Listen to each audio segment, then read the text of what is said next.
সাইফুর রহমান সাহেব মরহুম। তো উনি দুর্নীতি করছে, তো উনি মারা গেছে আজ কত 10 বছর তো হয়েছে নিশ্চয়ই। তো জীবনে তো শুনি দুর্নীতি করছে। জামাত আর বিএনপি একসাথে ক্ষমতা ছিল, এবং জামাতের যে দুজন ছিল ওনারা দুর্নীতি করেনি, এটাই প্রচার হয়েছে। আবার বিএনপি যে সবাই দুর্নীতি করছে এমনও নয়। কিন্তু একটা জিনিস আমার সবসময় একটা মনে হয় আর কি, ডিসিশনগুলো আর একটু কুইক হওয়া উচিত। আমি মনে করি যারা ভোটে জয়ী হবে, ইলেকশনে বেশি ভোট পাবে, তারাই সরকার গঠন করবে। সেক্ষেত্রে জামাত যদি পারে, তা তো কারো কোনো বক্তব্য থাকার কথা না, যেহেতু তারা ভোট বেশি পেয়েছে তারা কাছে। এখন জামাত ভোট করতেছে, তারা এদের সেই সক্ষমতা আছে বলেই, হ্যাঁ, দেশের কল্যাণে কাজ করবে, ইকোনমি, আমার এমপ্লয়মেন্ট, হেলথ সেক্টর, এগুলোতে আমার মেন কাজ। আর এগুলোতে ওনারা তো কনফিডেন্ট বলে ওনারা আলাদা জোট করে মানে ভোট চাইতে গেছে। তা আমি মনে করি, কিন্তু একটা জিনিস আমার সবসময় একটা মনে হয় আর কি, ডিসিশনগুলো আর একটু কুইক হওয়া উচিত আমি মনে করি। যেমন দুই একটা কাজ আমরা বাহির থেকে দেখেছি একটু স্লো ডিসিশন। আমি আর ফার্দার বলতে পারলাম না, ব্যাখ্যা করব না আমি।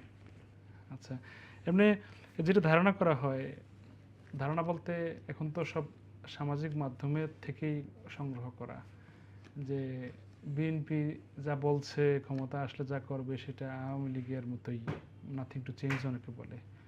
আবার এটাও অনেকে বলে যে জামাত ক্ষমতা আসলে ধরেন দুর্নীতি কমে যাবে। মানে এই বিষয়গুলো সম্পর্কে আপনার কাছে শুনতে চাই। দেখেন, আমরা জামাত আর বিএনপি একসাথে ক্ষমতা ছিল, এবং জামাতের যে দুজন ছিল ওনারা দুর্নীতি করেনি, এটাই প্রচার হয়েছে। আবার বিএনপি যে সবাই দুর্নীতি করছে এমনও নয়। যিনি ফাইন্যান্স মিনিস্টার ছিল ওনার জন্যই কিন্তু এই বিএনপির ইমেজ অনেক বেড়েছে, দেশের ইকোনমি বেড়েছে, ইকোনমির ভিত রচিত হয়েছে। সাইফুর রহমান সাহেব মরহুম। তো উনি দুর্নীতি করছে, তো উনি মারা গেছে আজ কত 10 বছর তো হয়েছে নিশ্চয়ই। তো জীবনে তো শুনি দুর্নীতি করছে। ওনার বাড়িটাও আমি চিনি, যে বাড়িতে থাকতেন সেই বাড়িটাই ওই ছেলেরা ডেভেলপারে দিয়া ওই বাড়িতে সবাই থাকে, আর নিজেরা নিজের ব্যবসা করে। তো এখন কথা হইল, একজনে দুর্নীতি করছে আর 10 জনের চাপাই দিবেন, এমন তো হওয়া উচিত না।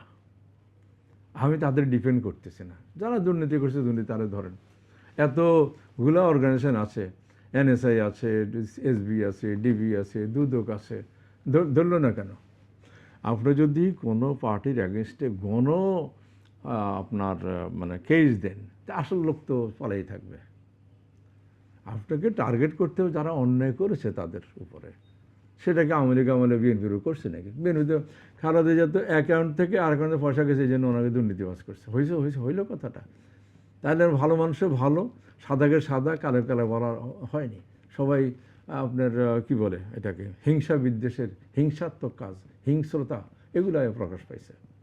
তাহলে যারা রিয়েল দুর্নীতি করছে তারা আড়ালে চলে গেছে, তাই না?